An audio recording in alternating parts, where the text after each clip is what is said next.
Regard, œil avisé, prunelles aiguisées, la midinale est aux aguets, par Pablo Pilovivien, tous les jours à 12h30. Bonjour Assa Traoré. Bonjour.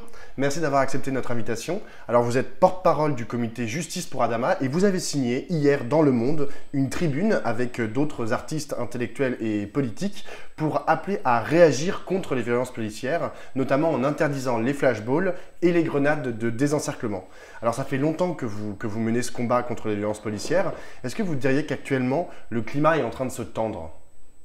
Je dirais que le climat est tendu depuis très longtemps, le climat est tendu depuis plusieurs années, sauf qu'aujourd'hui les violences policières, violences des gendarmes, parce que nous, mon frère s'est fait tuer par des gendarmes, s'élargit plus sur la population française, maintenant on va sur le monde rural, alors qu'avant elle était sur les quartiers populaires.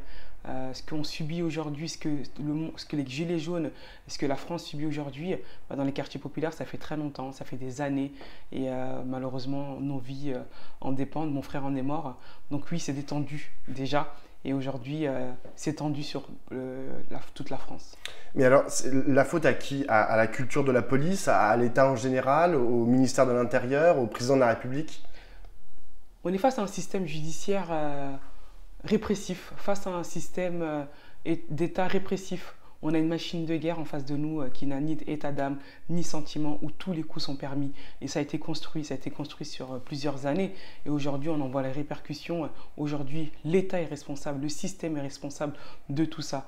Et cette machine de guerre, aujourd'hui, les Gilets jaunes, la France, nous sommes tous face à elle pour la renverser. Mais pourquoi aujourd'hui l'État est aussi réticent à agir contre les violences policières ? Parce que ça pourrait être aussi dans son intérêt pour apaiser les tensions. L'État a toujours donné un permis de tuer à ses forces de l'ordre. L'État a toujours couvert ses forces de l'ordre. Quand on voit comment ça se passe dans nos quartiers populaires, parce que ça ne commence pas aujourd'hui, ça commence dans ces quartiers-là où ils ont toujours été protégés, où quand il y avait des jeunes qui se faisaient tuer, ou quand il y a des violences policières, la justice n'a jamais été rendue. Les jeunes étaient toujours coupables. Et aujourd'hui, ils partent dans le même système et ça continue dans le même sens. Donc l'État a toujours été dans ces démarches-là. Et je pense qu'aujourd'hui, elle ne veut pas reculer et continuer à fonctionner dans ce même système parce que c'est un système répressif. Nous sommes dans un système qui met la pression, un système répressif, un système violent. Et on l'a pu le voir sur toute cette semaine, sur toutes les images de France, que ce soit à la télé ou dans les journaux, comment la violence policière peut être brutale. Et c'est celle-là qu'il faut dénoncer. C'est la première, c'est celle-là qu'il faut dénoncer. Et nous, on se bat depuis des années dans le quartier populaire. Est-ce qu'il faut désarmer la police à Assa Traoré ? Bien sûr qu'il faut la désarmer. Parce qu'aujourd'hui, nous avons une police qui est très violente, une police qui va utiliser son arme très facilement, une police qui va l'utiliser comme s'ils étaient dans des jeux vidéo. Et la désarmer, oui, parce que la police aujourd'hui, elle fait peur. Aujourd'hui, la police et les gendarmes est très répressif et avec leurs armes, elles emmènent tout de suite à de la violence, à une colère, à une peur face aux citoyens français. Donc je pense que pour rassurer le peuple et que la population française soit rassurée et se sente en confiance, il faut la désarmer. Est-ce que vous trouvez que le traitement médiatique des violences policières est à la hauteur ? Parce que c'est vrai que dans les grands médias, souvent on a tendance à plus entendre que la violence est du côté des manifestants, plus que du côté de la police. Moi je trouve que non, c'est pas assez. Moi, je vais partir sur mon histoire, je vais partir sur la mort de mon petit frère, où la médiatisation n'a pas été assez forte et assez puissante pour dénoncer ces gendarmes, pour dénoncer ces forces de l'ordre. Mon frère est passé pour n'était plus la victime, mais était le coupable, et les gendarmes étaient les victimes. Et là, c'est exactement la même chose. On est en train de renverser les choses et faire un retournement de situation et dire que les personnes, les gilets jaunes, sont eux les coupables et les gendarmes, les policiers sont eux les victimes. C'est faux, c'est strictement faux. La première des violences qu'il faut dénoncer, c'est celle que les forces de l'ordre apportent. Et parce que c'est eux qui appellent à la première des violences et celle-là qu'il faut dénoncer. Alors, on s'en souvient, au mois de décembre, le comité Justice pour Adama avait annoncé rejoindre les cortèges des Gilets jaunes. On en est où aujourd'hui ? Vous êtes toujours Gilets jaunes ? J'ai toujours été Gilet jaune. Il faut savoir que le Gilet jaune ne commence pas en 2018 avec le mouvement qui a été porté avec le gilet jaune qu'on voit aujourd'hui. J'ai toujours été gilet jaune.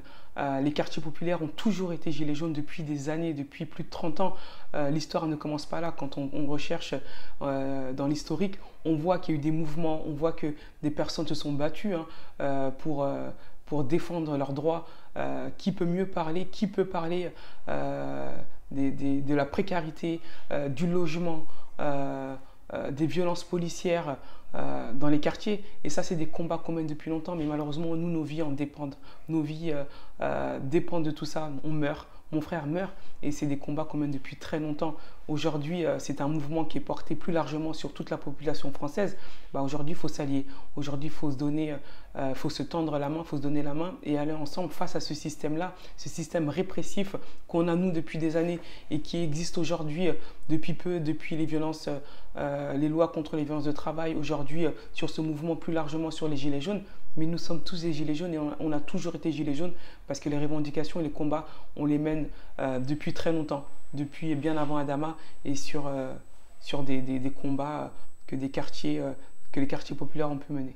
Qu'est-ce qu'on doit faire quand on a l'impression que le système ne nous écoute pas du tout? Est-ce qu'on a le droit de recourir à des moyens un peu plus violents, un peu moins démocratiques pour obtenir, pour arriver à ses fins? Il n'y a pas d'État sans le peuple. C'est le peuple qui fait l'État. L'État doit écouter son peuple, doit respecter son peuple. Et si ce n'est pas le cas, le peuple doit descendre dans la rue. Et il faut descendre, il faut aller revendiquer, il faut aller manifester et faire valoir son droit, ce droit qui nous est dû. On ne le quémande pas. Alors, vous nous avez dit que les quartiers populaires étaient gilets jaunes et ce depuis très longtemps. Pour autant, on ne les voit pas beaucoup dans les manifestations des gilets jaunes, les samedis par exemple. Il n'y avait pas beaucoup d'occupation de ronds-points dans les quartiers populaires. Est-ce que ça veut dire que les quartiers populaires ne sont pas mobilisés dans la mobilisation actuelle? Les quartiers populaires, ils sont là. Comme j'ai dit, ils ont toujours été là.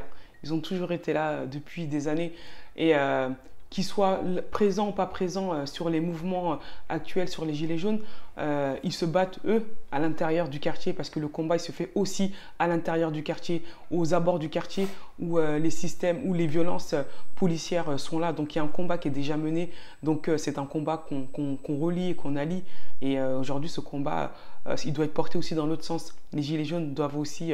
Ces gilets jaunes qui sont là actuellement doivent aussi aller de l'autre côté dans les quartiers et porter ce combat aussi avec eux, comme dans l'autre sens, nous on est là. Mais vous êtes d'accord pour dire qu'il y a quand même une jonction qui ne s'est pas vraiment faite, qui ne s'est pas vraiment opérée entre les gilets jaunes et les quartiers populaires?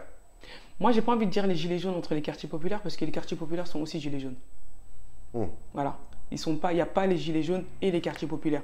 Les quartiers populaires n'ont pas attendu les gilets jaunes pour être des gilets jaunes. Ils sont gilets jaunes sous plusieurs couvertures, sur plusieurs combats depuis des années. Mais aujourd'hui, dans la rue, on peut le voir, ils sont là. Maintenant, s'ils ne sont pas présents comme certains médias le souhaitent, ça je ne sais pas. En tout cas, nous, on y est. En tout cas, quand nous, on y va, des quartiers sont là. Et moi, ce qui me dérange le plus, c'est que même cette question, poser cette question en disant les quartiers populaires ne sont pas là, où sont-ils, ou pourquoi ils sont là, c'est comme si nous n'étions pas légitimes à ce mouvement-là, alors que ce mouvement de Gilets jaunes ne peut pas se faire sans nous, il ne peut pas se faire contre nous. On doit faire partie de ce mouvement-là, on doit faire partie des décisions qui devront être prises. On ne doit pas être cette cinquième roue de carrosse où les décisions vont être prises et ensuite on vient nous les imposer. Donc non, en tout cas, les combats se font aussi à l'intérieur des quartiers, se font aussi aux abords des quartiers. Le combat se fait aussi dans les rues de Paris avec le mouvement des Gilets jaunes. Donc aujourd'hui, c'est la France qui se lève. Merci beaucoup, Assa Traoré. Merci.